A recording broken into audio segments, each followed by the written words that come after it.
मुख्यमंत्री के प्रधान मीडिया सलाहकार नरेश चौहान ने शिमला में पत्रकारों से अनौपचारिक बातचीत के दौरान प्रदेश में होने वाले 3 उपचुनावों को लेकर कहा कि प्रदेश में जनता का फैसला आ चुका है। सरकार गिराने वालों को जनता पहले ही सबक सिखा चुकी है। हिमाचल में षड्यंत्र की राजनीति कभी सफल नहीं हुई। कांग्रेस के पास 38 विधायक और जनता का फिर से आशीर्वाद मिलने वाला है। निर्दलीय विधायकों को जनता पूछेगी आपको इस्तीफा क्यों देना पड़ा। वहीं सीपीएस मामले को लेकर नरेश चौहान ने कहा कि सीपीएस बनाने का प्रावधान राज्य के एक्ट में है। सरकार नियमों के तहत इसे कर रही है। उन्होंने कहा कि नेता प्रतिपक्ष जयराम ठाकुर यही कहते आ रहे थे कि 4 जून को हिमाचल में सरकार बदलेगी। अब वे बताएं कि आखिर ऐसा कौन सा गणित उन्होंने लगाया था। भाई अब तो जनता का फैसला भी आ गया। सरकार गिराने वाले, साजिश करने वाले लोगों को जनता ने उनका चेहरा भी दिखा दिया कि उनका क्या हर्ष होने वाला है। जिन लोगों के साथ मिलकर साजिश की थी जयराम जी ने, उन 6 लोगों में से 4 लोगों को लोगों ने हरा के दिखा दिया। वो दोबारा जो है विधानसभा के अंदर नहीं पहुंच पाए। हमने बार बार कहा है हिमाचल प्रदेश में इस तरह की राजनीति को लोग बिल्कुल पसंद नहीं करते। जनता ने लोकतंत्र में 5 साल के लिए चुन के भेजा है, आप उनको काम करने दें। जयराम जी से हम ये पूछना चाहते हैं कि आप क्या डेस्परेशन है आपको, आप क्यों सरकार गिराना चाहते हैं जो लोगों ने चुनी, आपको दिक्कत क्या है?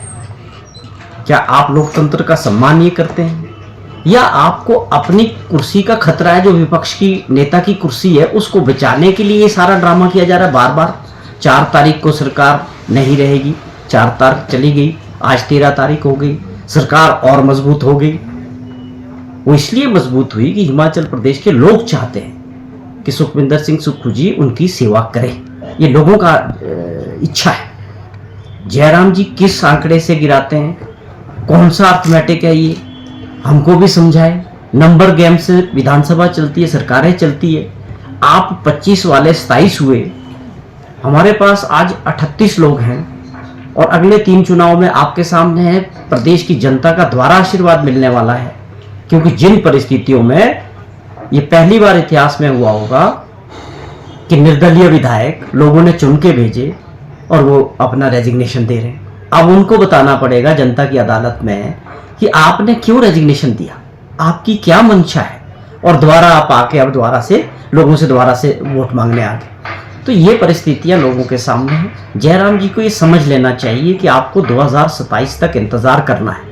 अगर आपकी विपक्ष के नेता की कुर्सी खतरे में तो आप जो मर्जी बयानबाजी करते रहिए, क्योंकि भाजपा के अंदर लीडरशिप की वर्चस्व आपस में दिख रहा है इस वक्त।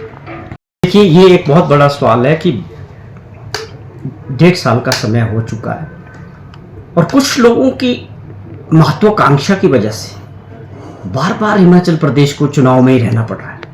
अब आप बताएं कि जो सरकार, जो प्रदेश हर वक्त चुनाव में रहेगा, कोड ऑफ कंडक्ट के गुजरेगा, हम लोगों के लिए काम कब करेंगे? जो लोगों की उम्मीदें हैं, जो सरकार ने काम करना है, जो योजनाएं हैं, जो बजट बनाए हैं, वो कब पूरी करेंगे? ये बहुत बड़ा सवाल है और जनता का भी सवाल होना चाहिए। अभी चुनाव से हटते हैं, फिर चुनाव में जाते हैं। ऐसी परिस्थितियां क्यों बन रही? एक चीज मैं फिर से कहता हूं, लोकसभा के जो परिणाम आए उसके बाद एक चीज साफ तौर पे दिखती है कि देश की जनता ने जो फैसला किया उससे स्वाभाविक तौर पे जो है लोकतंत्र को मजबूती मिली। जो पहले सत्ता में थे उनको अहंकार हो गया था, वो देश की जनता ने तोड़ा है। आज देश की सरकार चलाने वाले माननीय प्रधानमंत्री जी आज बैसाखियों पे है। पहली बैसाखी नीतीश कुमार जी की है, दूसरी बैसाखी चंद्रबाबू नायडू जी की। तो एक बात तो साफ दिखती है, अब ये जो ऑपरेशन लोटस करते थे विपक्ष की सरकारों पे देश के अंदर भाजपा के लोग, वो मुझे लगता है कि हमेशा के लिए देश की जनता ने उसको खत्म कर दिया। दूसरी बात, जो इन्होंने एक शुरू किया था, एक नया रिवाज, ईडी, सीबीआई और इनकम टैक्स के जरिए विपक्ष के लोगों की सरकारों को गिराने का, वो मॉडल हमेशा के लिए देश से खत्म हो चुका है। देखिए, जहां तक सीपीएस का सवाल है, जो सरकार में बनाए गए हैं वो हमारे एक्ट में प्रोविजन है राज्य के, उसके तहत वो बनाए और ये मामला माननीय हाई कोर्ट में सीपीएस का मामला चला हुआ है। तो हमें सबको इसका इंतज़ार करना है, लेकिन सरकार इसको कानून के तहत जो नियम्स हैं जो हमने बनाया उसके तहत इसको हम डिफेंड कर रहे हैं। लेकिन फिर भी और ऑप्शंस रहेगी, आगे भी लीगल ऑप्शंस है, सुप्रीम कोर्ट हैं, और हमें उम्मीद है कि अब इसमें कोई ऐसी बात नहीं होनी चाहिए। लेकिन जहाँ तक सवाल जयराम जी का है, वो बार बार इस बात का जिक्र कर रहे थे कि 4 तारीख को सरकार जो है प्रदेश में भी बदलेगी। ये उनका चुनाव के दौरान जो प्रचार था उसका थीम ये था उन्होंने बनाया हुआ कि जहाँ लोकसभा में लोग मत डाल लें लेकिन राज्य की सरकार भी इन 6 बाई इलेक्शन की वजह से गिर जाएगी। अब ये बताएं प्रदेश की जनता को कि आपका क्या लॉजिक था, इसमें के पीछे कौन सा गणित था, कौन सी सोच थी। लेकिन एक सवाल बहुत अहम है हिमाचल प्रदेश के संदर्भ में अगर हम बात करें। आपको याद होगा जब ये एपिसोड हुआ था उस दौरान भाजपा के जो विधायक थे विधानसभा के अंदर, हाउस के अंदर जिस प्रकार का बिहेवियर उन्होंने किया हाउस के अंदर स्पीकर साहब के साथ, उसके बाद उनको 9 लोगों को उसके लिए नोटिस दिया गया था, सस्पेंड किया गया था।